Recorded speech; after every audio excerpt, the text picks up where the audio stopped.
हरियाणा चुनाव को लेकर जींद जिले के उचाना मंडी में बसपा सुप्रीमो बहन मायावती जी की आज एक विशाल जनसभा रैली संपन्न हुई है।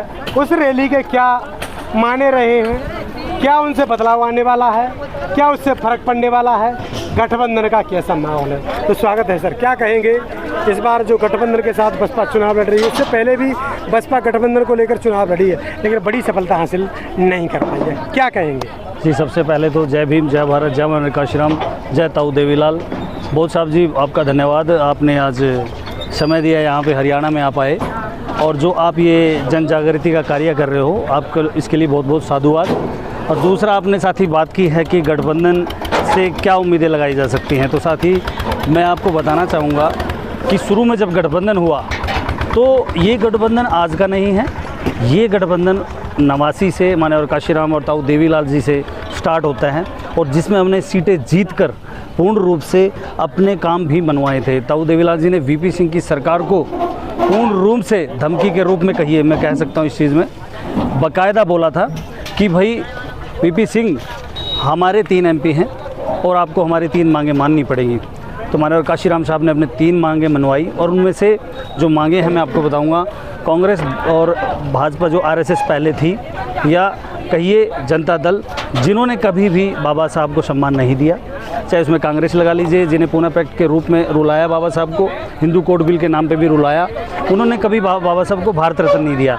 लेकिन जो माननीय काशीराम की 3 मांगें थी, उनमें से एक मांग थी कि बाबा साहब को भारत रत्न देना है, दूसरा संसद के अंदर बाबा साहब की प्रतिमा रखवाई, और तीसरा जो मंडल कमीशन, जो इतना ज्वलनशील मुद्दा है और जो हक भी बनता है, मैं कहता हूँ साथियों सिर्फ 27% उस आंदोलन से लागू हो पाया, लेकिन 52 से 54% बैकवर्ड का बनता है, वो हम अब लाके रहेंगे।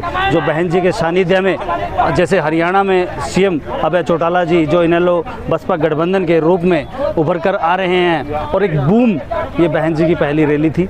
इससे पहले अभय जी ने जनसंपर्क और आकाश जी ने जनसंपर्क के माध्यम से विभिन्न 10 जगह हरियाणा के जो जनसंपर्क कार्य किए, उनसे भी अच्छा बूम आया और एक लहर आई। हम सोशल मीडिया पर भी देख सकते हैं कि बच्चे अपने आप ही मतलब हाथी के पटके लगा के या हाथी का स्टैचू लगा के अपने छाती पे और ऐसे घूम रहे हैं झंडा लेके। और हम इससे बता दूं बोध साहब आपको, हमसे खुद गाँववासी बोलते हैं भाई झंडा दे दो यार, घर के ऊपर झंडा लगाना।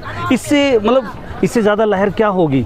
वो दिन सोचिए, माननीय काशीराम और जब बहन जी कार्य करते थे, जब झंडा लगाना तो दूर की बात थी साथियों, कहीं गली मोहल्ले में भी लेकर निकल जाते थे तो लोग पीछे पड़ जाते थे। दबंगई इतने चरम पे थी कि छुप छुप के कैडर करने पड़ते थे और गांव से बाहर बुलाकर लोगों को वोट के लिए अपील करनी पड़ती थी। वो क्रांति आज जो बन के आई है बहन जी के रूप में, 4 बार जो मुख्यमंत्री रही है यूपी की, और जो बहन जी ने कार्य किए हैं, विभिन्न प्रकार की यूनिवर्सिटियाँ, कॉलेजेस, पॉलीटेक्निक, रविदास महाराज जी के नाम से घाट, और गुरु कबीरदास जी, गुरु रविदास जी, घासीदास जी, साहू जी महाराज एवं अन्य, जिसमें अपने ब्राह्मण समाज से परशुराम जी और महाराणा प्रताप जी, सभी महापुरुषों को सम्मान दिया, वो बहन जी ने दिया। और यहाँ भी पूर्ण रूप से बहन जी ने पूर्ण गठबंधन में, और जो हमारे अभय चौटाला जी और जुबान के धनी हैं, और हम पूर्ण रूप से यहाँ सरकार बना रहे हैं बोध साहब, और मैं आश्वासन दिलाता हूँ कि हम उसका हिस्सा बनेंगे और अब की बार सरकार बना रहे हैं। लगातार आकाश आनंद अपनी सभाओं में लगातार एक शैलजा कुमारी का मुद्दा उठा रहे थे। जी जी, दलित समाज की बेटी है, उसका अपमान हुआ है, इससे कितना बसपा के लिए ये कितना पॉजिटिव पॉइंट है? देखिए साथियों, ये जो बहन कुमारी शैलजा का मुद्दा है, ये आज से नहीं जोड़ के अगर हम पास्ट में जाएं तो आप वहाँ से समझ सकते हो। बाबा साहब के टाइम पे पूना पैक्ट जो बाबा साहब के मजबूरी में साइन से हुआ था, उसकी एवज़ में जब बाबा साहब 52 और 56 में इलेक्शन लड़ते हैं तो कांग्रेस उन्हीं के पीए जो असिस्टेंट थे कारजोलकर को उतारती है और कारजोलकर को अपने बाबा साहब के अनुयायियों तक को उनको भड़का के कारजोलकर को उन्होंने MLA बनाया, MP बनाया। और उसके बाद यही कारवां नहीं रुका, उसके बाद जगजीवन राम से एक व्यक्ति हैं, उन्हें आगे लाया गया, जिन्हें राष्ट्रीय अध्यक्ष तो बनाया गया पार्टी का, उन्हें गृह मंत्रालय भी दिया गया, रक्षा मंत्रालय दिया गया, लेकिन उन्होंने बार बार मांग की कि मुझे PM बनना है। लेकिन जिसमें आप इंदिरा गांधी ले लीजिए या विभिन्न जो उस टाइम के नेता थे कांग्रेस के, उन्होंने कभी भी जगजीवन राम को आगे नहीं आने दिया और अंतिम क्षण में हाउ टू बिकम पीएम आप बुक पढ़िए, उसमें बाकायदा उनकी बाइट है कि जगजीवन राम ने कहा भी मेरे अंत तक मुझे सम्मान नहीं दिया गया, मेरे साथ छलावा हुआ है, सिर्फ मेरा इस्तेमाल हुआ, मुझे सर्वसम्मान से जो पद बनता है पीएम वो नहीं दिया गया। उसके बाद ही ये कारवा नहीं रुकता साथियों। रामविलास पासवान, उदित राज में विभिन्न प्रकार के जो चाटुकार नेता हुए हैं जिनको यूज करके बहुजन राजनीति को विफल करने के लिए, वोटों का विकेंद्रीकरण करने के लिए बहुत ही घटिया तरीके से कांग्रेस और भाजपा ने चालें खेली हैं। उसमें मैंने आपको बता दिया उदित राज और ये पासवान रहे हैं। और जो अभी खड़गे हैं, खड़गे क्या स्टेटमेंट दे रहे हैं, उन्हें शर्म आनी चाहिए ये बात कहते हुए। वैसे हमारे सम्मानित नेता है, लेकिन उन्होंने कहा कि हमें अधिकार बाबा साहब ने नहीं, नेहरू और गांधी ने दिए हैं। मैं इस बात को बड़ी एक रोष के साथ कहना चाहूँगा कि ऐसे उन्होंने नहीं कहना चाहिए था। और जबकि अब विपक्ष का नेता कौन बनना चाहिए था, सबको पता है, खड़गे होना चाहिए था। जब उन्होंने कह दिया कि हम पीएम बनाएंगे, दलित को, एक बहुजन को पीएम बनाएंगे, लेकिन उनका सिर्फ इस्तेमाल हुआ है। ऐसे ही मैं अभी लास्ट में जो आपका क्वेश्चन था, कुमारी सैलजा, वो ही नहीं, उसके पिताजी को भी हरियाणा का मुख्य जो अध्यक्ष होता है, हरियाणा अध्यक्ष बनाया गया था, लेकिन उनको भी अध्यक्ष तक सीमित रखा। वो एमपी भी बने, एमएलए भी बने, लेकिन उन्हें कभी मुख्यमंत्री तक नहीं जाने दिया गया। ऐसे ही कुमारी सैलजा को भी 2004 के अंदर नारा लगाया गया था कि हमारी नेता सीएम होगी सैलजा, लेकिन तब भी इस्तेमाल किया। और अब भी सेम एज इट इज़ लोग कह रहे हैं कि सैलजा को सीएम बनाएंगे। अरे साथियों, मैं कहना चाहूँगा जो अपनी एमएलए की टिकट तो ले नहीं पा रही, क्योंकि एक प्रक्रिया होती है सीएम बनने के लिए, आपको सबसे पहले एमएलए होना होता है। वो फिलहाल एमपी हैं, उनको एमएलए तक की टिकट नहीं मिली। उनको क्या, वो तो अपने जो उनके साथी थे उन तक को टिकटें नहीं दिलवा पाई। आप देख सकते हो, कहा जा रहा है कि 5 सीटें 90 में से सैलजा के अनुसार दी गई हैं, लेकिन मैं नहीं मानता साथियों। वो भी वो थे जो कुछ, उसमें से 3 ऐसे हैं जो सीटिंग एमएलए थे, और कांग्रेस का रूल रहा इस टाइम कि सीटिंग एमएलए की टिकट नहीं काटी जाएगी, तो सैलजा के बचे 2। तो साथियों, इतना अपमान, इतनी निर्लजता, और बहन जी और आकाश आनंद जी ने बाकायदा इनको हिंट भी दिया, भाई आपका अपमान हो रहा है, आप अपने घर में आइए, हम आपका स्वागत करते हैं, आपको यहाँ सम्मान मिलेगा। लेकिन कहीं ना कहीं ये जो बयान दिया गया सैलजा द्वारा कि मैं कांग्रेस के दुपट्टे में या झंडे में लिपट के ही मरूंगी जैसे मेरे फादर साहब गए थे, तो हमें कहीं ना कहीं शर्म आती है कि बहुजन नेतृत्व अपने आप को बोलने वाले कैसे सम्मानजनक लड़ाई बाबा साहब की तरह नहीं लड़ सकते। बाबा साहब ने हिंदू कोड बिल या कहिए जो मंडल कमीशन, इनके कारण लॉ मिनिस्टर से इस्तीफा दिया था।